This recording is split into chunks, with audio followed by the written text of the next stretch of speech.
Hurmat usta. Salomat bo'ling. Assalomu alaykum. Charchamashlab turibsizlarmi? Yaxshimisizlar? Tinchsiz o'zingiz? Ha, rahmat. Usta, sumka qachon shogird edim. Ha, yaxshi.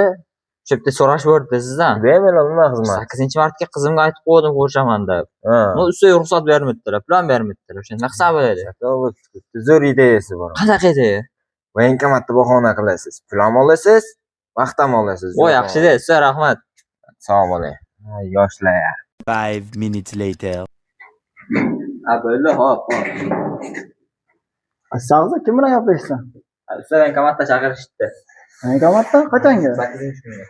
Boshqa kun o'tirsangiz ham shuncha ishi bor tugatishgan Bo'lganda, aytdim mana, Suraylo, tayyor iloji yo'q, 8-kunga pul bilan yetib keldi ishdi. nima bo'lish kerak ekan? Nima bo'lish kerak ekan? Ayni bankomat yo'q deb bo'lmaydi. Men ikkita yetadimi? Soatda qo'shing. Men ehtiyot qilib ishlatgan. Bungacha asod ishlab turaver. Aytlar, Hali bor-ku 8-ga. shidum bilan. Hop, bo'pti. Hurmat usta. Salomat bo'ling, keling. Ha, nima deyapsiz yo'g'ir? Shogird qizi bilan ko'rishgan bankomat bahona qilibdi.